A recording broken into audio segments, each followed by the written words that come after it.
My name is Ali. I'm a Benedictine student here. I'm so sorry to hear everything that you've endured, and I'm so sorry that you had to go through such a thing. It honestly means the world to see that you were willing to share your story with us. But I wanted to bring your attention towards a similar story. I wanted to draw a parallel between a very similar occurrence that's happening present day and history that's been happening for around 71 years now.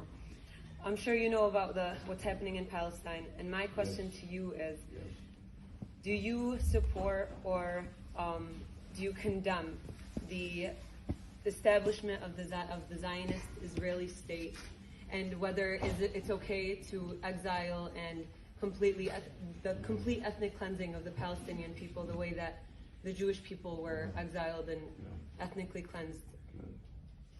So I want you to know this is not an area, it's not that I totally don't know the news. Yeah. It's not an area of my experience. Mm-hmm. I know a lot of people who could really give you a much fuller explanation of the situation. Mm-hmm. I'm not happy with the government in Israel, mm-hmm. but it's such a complicated issue.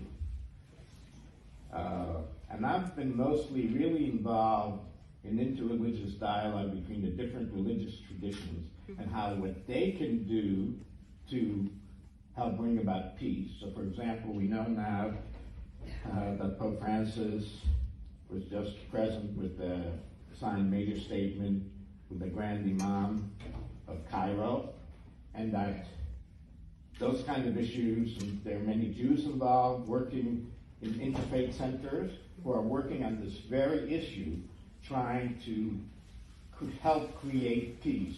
But it's really both sides need to open to each other and talk to each other. And I want you to know that many Palestinians and Israelis are doing that. There are many organizations, mm-hmm. and they're writing emails to me.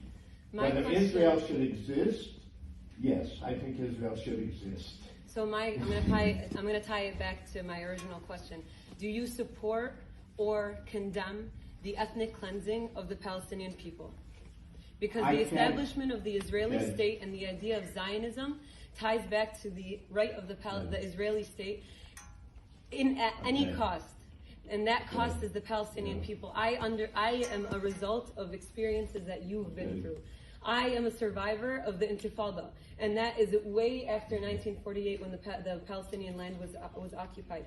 I went through minimal amounts of things that the Palestinian people historically went through, and I'm asking you, and it's disappointing to know that a Holocaust survivor would remain neutral in a situation of injustice. It's not a matter of neutral, it's a matter of, I think the two sides have to really, who are much more experienced than I, it's not total guilt or innocence on either side. The establishment of Zionism. That's my feeling, and also that there are people who are much more expert in this. And I always feel I'm asking for your personal opinion. That I shouldn't be. No, so I feel. It's one thing I feel. Let me tell you. Sometimes I feel people have this very strong opinion on issues on which they don't have sufficient knowledge.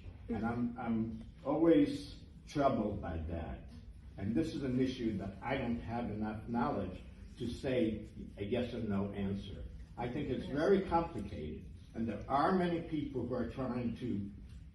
are hopeful that this will happen, that there'll be two states, and ultimately they will live in peace. That's all I can tell you. I think we need to move on. Agree, but I think it's really disappointing to know that someone who's gone through those experiences believes so.